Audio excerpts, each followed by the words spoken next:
പുറത്ത് നല്ല ക്രിസ്പിയും അകത്ത് സോഫ്റ്റും ജ്യൂസിയുമായ ചിക്കൻ ഫില്ലിംഗ് ഉള്ള നല്ലൊരു ചിക്കൻ ബൺ ഉണ്ടാക്കിയാലോ ഇന്ന് നമുക്ക്. അതിനായിട്ട് ഒരു പാത്രത്തിലേക്ക് 2 കപ്പ് മൈദ ചേർക്കാം. കൂടെ തന്നെ 1 ടീസ്പൂൺ ഈസ്റ്റും അല്പം ഉപ്പും 1 ടീസ്പൂൺ പഞ്ചസാരയും ചേർത്ത് ചെറു ചൂടുപാലിൽ നന്നായിട്ട് കുഴച്ചെടുക്കാം. ചപ്പാത്തിക്കൊക്കെ കുഴക്കില്ലേ, ആ ഒരു പരുവത്തിനായിരിക്കണം മാവ് കുഴച്ചെടുക്കേണ്ടത്. ഇനി ഇതിലേക്ക് 1 ടീസ്പൂൺ ഓയിലും കൂടെ ഒഴിച്ചു കൊടുക്കാം.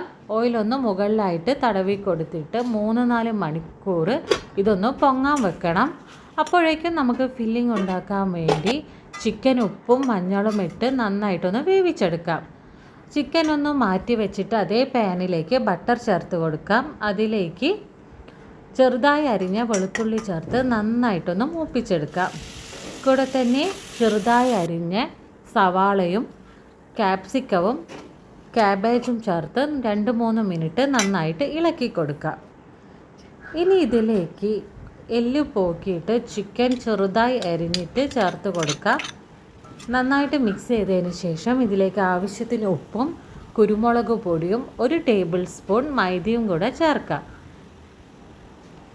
ഒരു 2 മിനിറ്റ് ഇളക്കി കൊടുക്കാം.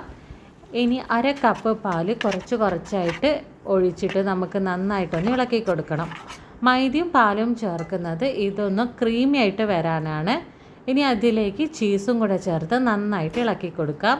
ഒരു 3-4 മിനിറ്റ് ഇളക്കി കൊടുക്കുമ്പോൾ ഇതുപോലെ നമ്മുടെ ഫില്ലിങ് നല്ല തിക്കായിട്ട് ക്രീമി ആയിട്ട് കിട്ടും.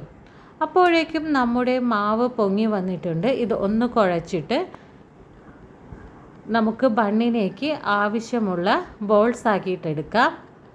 ഇത്രയും വലുപ്പത്തിൽ ഓരോരോ ബോളും എടുക്കണം. ഇനി ഇതിങ്ങനെ ഇതുപോലെ നടുവിലേക്കൊന്ന് ഫോൾഡ് ചെയ്ത് കൊടുക്കാം. എന്നിട്ട് നന്നായിട്ടൊന്ന് ഉരുട്ടി കൊടുക്കാം. മാവ് മൊത്തം നമ്മൾ ബോൾസാക്കി എടുത്തിട്ടുണ്ട്. ഇനി ഒരു ചപ്പാത്തി പലകേനെ മുകളിൽ കുറച്ച് മാവൊന്ന് ഇട്ട് കൊടുത്തിട്ട് നമുക്ക് 2 സൈഡും ഇതുപോലെ കട്ടിക്ക് പരത്തിയെടുക്കാം. ഇത്ര വലിപ്പം മതി കേട്ടോ. എല്ലാ ഭാഗവും ഒരേപോലെ കട്ടിയിലായിരിക്കണം ഉണ്ടാവേണ്ടത്. ഇനി അതിൽ പൊടി ഉണ്ടെങ്കിൽ അതൊന്ന് തട്ടിക്കൊടുക്കാം. ഇനി ഇതിൻ്റെ നടുവിലേക്കായിട്ട് ഫില്ലിങ് വെച്ച് കൊടുത്തിട്ട് എല്ലാ സൈഡിൽ നിന്നും നടുവിലേക്ക് ഇതുപോലെ ഒന്ന് ഫോൾഡ് ചെയ്ത് കൊടുക്കാം. എല്ലാം കൂടെ സെൻറ്ററിലേക്ക് ഇതുപോലെ ഒന്ന് ജോയിൻ ചെയ്ത് കൊടുത്തിട്ട് ഒന്ന് ചെറുതായിട്ട്, അധികം പ്രസ്സൊന്നും ചെയ്യാണ്ട് ചെറുതായിട്ട് ഇതുപോലെ ഒന്ന് ഉരുട്ടി കൊടുക്കാം. ഇപ്പോൾ അത് നല്ല ബണ്ണിൻ്റെ ഷേപ്പിലായി വന്നിട്ടുണ്ട്. നമുക്കെല്ലാം ഇതുപോലെ ചെയ്തെടുക്കാം.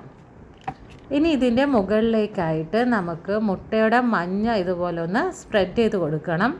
മുട്ടേൻ്റെ മഞ്ഞ മാത്രം എടുക്കുന്നത് ബണ്ണിൻ്റെ പുറത്ത് നല്ലൊരു കളറ് കിട്ടാൻ വേണ്ടിയാണ്.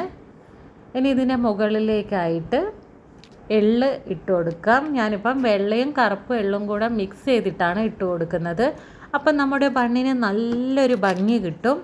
ഇനി ഇത് 10 മിനിറ്റ് പ്രീ ഹീറ്റ് ചെയ്ത ഓവനിൽ 180 ഡിഗ്രിയിൽ ഒരു 20-25 മിനിറ്റ്സ് ബേക്ക് ചെയ്തെടുക്കണം.